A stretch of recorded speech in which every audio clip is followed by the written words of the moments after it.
Magandang umaga. Ako nga pala si Basic. Simpleng mamamayan ng Nipawa. Ngayong araw, naimbitahan ako para sa isang paglalakbay. Mag-aalas 8 na nga pala ng umaga. Sa daan na to, kapag umaga, maliwanag. Pero pag gabi, madilim. Safe naman maglakad-lakad dito. Iwasan mo nga lang yung mga bako. Baka bigla ka madapa. Papunta nga pala ako ngayon sa bahay ng kaibigan ko. Dahil doon kami makikita-kita. Dumaan na rin muna ako sa grocery para mamili ng mga soft drinks. Ito ang aking maituturing na ambag sa aming paglalakbay. Dumaan na rin muna kami sa Tim Hortons para magkape dahil sa layo ng aming biyahe. Alas 9 na ng umaga at tumulak na ang aming team papunta sa tinatawag nilang lugar na Manipogo. Sa biyahe ay napakaaliwalas ng araw. Napakaganda ng panahon. Napakasimple kung titignan. Makikita mo ang lawak ng lugar ng Manitoba. At ito'y napakalawak talaga. At sa hindi inaasang pagkakataon, nagkaroon kami ng pagsubok. Sa gitna ng daan, naligaw kami. Sa gitna ng 2 oras na biyahe, ay narating din namin ang lugar na tinatawag nilang Manipogo. Dito pa lang sa entrance nito ay makikita mo na ay para ka nasa Porac, Pampanga. Dahil napakalikabok ng daan.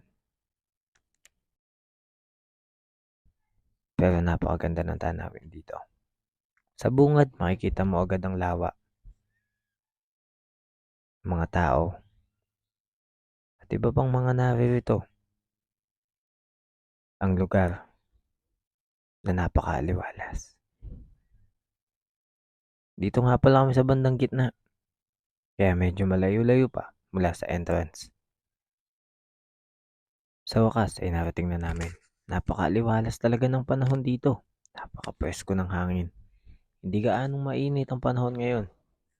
Kahit na summer. Dun sa lugar na yun, nandun ang lawa. Pwede kang maligo dun ng mga isda. Pero ang kailangan muna namin unahin ay baba ang aming mga gamit at i-assemble ang aming mga tent. Kaya naman pinagtulungan na namin gawin ang aming pahingahan. Dahil medyo komplikado o detalyado ang pagkagawa nito. Kailangan ng masusing pagkasanay at tamang pagkatayo. Dahil kung hindi, ay tatangayin lang ito ng hangin. Kamukha ng pag-ibig na hindi balanse o wala sa wisto. Nung matapos na ang aking tent, ay inayos ko na ang aking higaan.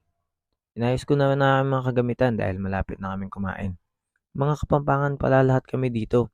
Kaya explain ni Uncle Consi kung anong aming mga pagkain. Sisig. Nagluluto kami ngayon ng sisig. Sisig ng ulo na may kasamang chicken liver, na may kasamang sibuyas, na may Pangkas kasamang best. sili. Ito yung original na sisig dito sa Canada. Sisig ng Kapampangan. Yes, sir. Yan, walang tatalo sa mga sisig dito kahit ano pa. All the way. Ito meron kaming bukas ng umaga, meron kaming tosino, homemade tosino. Meron kaming mga tino, dinis. Ito, Dumali na ba? napakamahal nito. Inalis pa yung bitukan, Bitukan ng dilis. Meron tayong barbecue. Meron tayong mix fishball. Yan, bukas ng umaga meron tayong corned beef. Meron tayong spam. Yan. Cargado. Meron tayong Ice cream. ice cream, pero ang laman niya, Magic. harina. Kasi gagawa tayo ng kwek-kwek mamaya. Yes, sir. Yan. Dito meron tayong pagkain dito. Yan, meron tayong ito, pang-dessert namin. Meron kami, ang tawag dito? Ano yan? Garlet, ano pa ito? Kasaba cake. Linuto ni asawa ni Garlet. Meron tayong kilayin Kapampangan. Yan. Special. Ito yung kilayin na to, Kapampangan. Yung kalaban nito, yung dinakdakan ng Ilocano. Yan, meron tayong spaghetti. Trivia. Spaghetti, yan. Meron tayong water. Meron tayong kanin. May mami tayo parang. Meron soft drinks. to, Bab? Alin? Ito, para saan to? Yan para sa mamaya, mga kwek-kwek, chicharon. Ito, kumpleto tayo dyan? Meron tayong mami gawa ni Ponce. Yan. Una kong tinikman ay ang spaghetti, pangalawa ang sisig, at ang aking dessert. At sa hindi inaasahang pagkakataon nang bumalik ako sa tent, ay wasak na ito. Kaya't napilitan akong gumamit ng ibang tent. Napakasarap pumupo dito. Napaka-presko ng hangin. Simple lang. Makakalimutan mo panandalian ang pagod. Pagod sa lahat. Trabaho. Sa araw-araw na buhay. Sa mga pagsubok. Problema. Kahit ano pa man yan. Pero para sa akin, laban lang. Malayo pa tayo pero kaya yan. Basta meron tayong pagsisikap. Kaya. Walang hindi kaya. Siyempre, mawawala ba naman ng sayawan? Pag tayong mga kapampangan, number 1 tayo sa kakulitan. Kaya, tara, samahan nyo kami magsaya.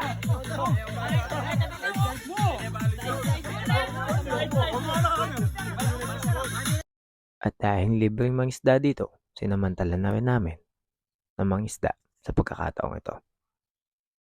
Nandito nga pala si Black Panther, ang aming kaibigan.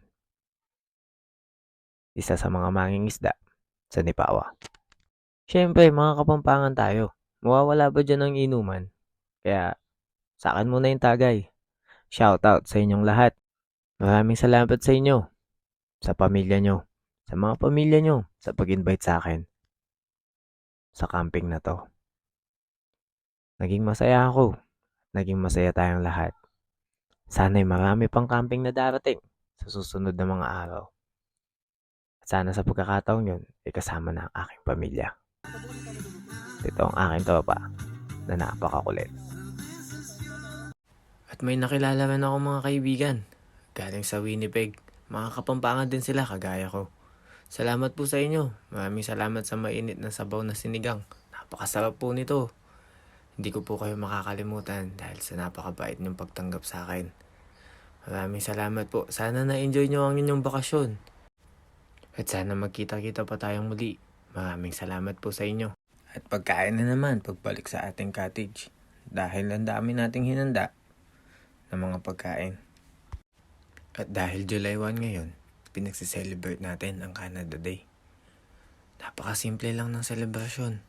Pero madarama mo sa puso mo. Alas 6 na ng umaga at napakasarap ng simoy ng hangin. Napakasarap maglakad-lakad sa tabi ng lawa. Napakapanatag nito at napakakalmado. Salamat sa napakasarap na bakasyon. Sana maulit pa ito. At salamat din kina Lola. Mag-ingat po kayo pagbalik ng Winnipeg. Sana'y maalala niyo pa rin ako. At maraming salamat sa mga kasama ko dito. Pero sa oras na ito, kailangan na natin kumain. At nakahanda na rin ng pagkain.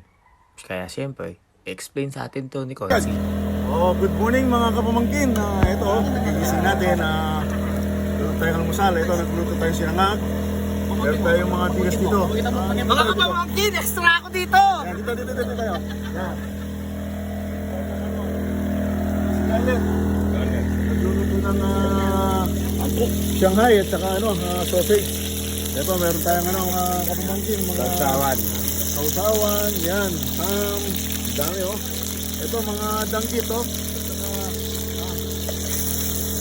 sino mga kapamangkin? Ito yung silay. Ito mga gadgets. Naghihintay maluto para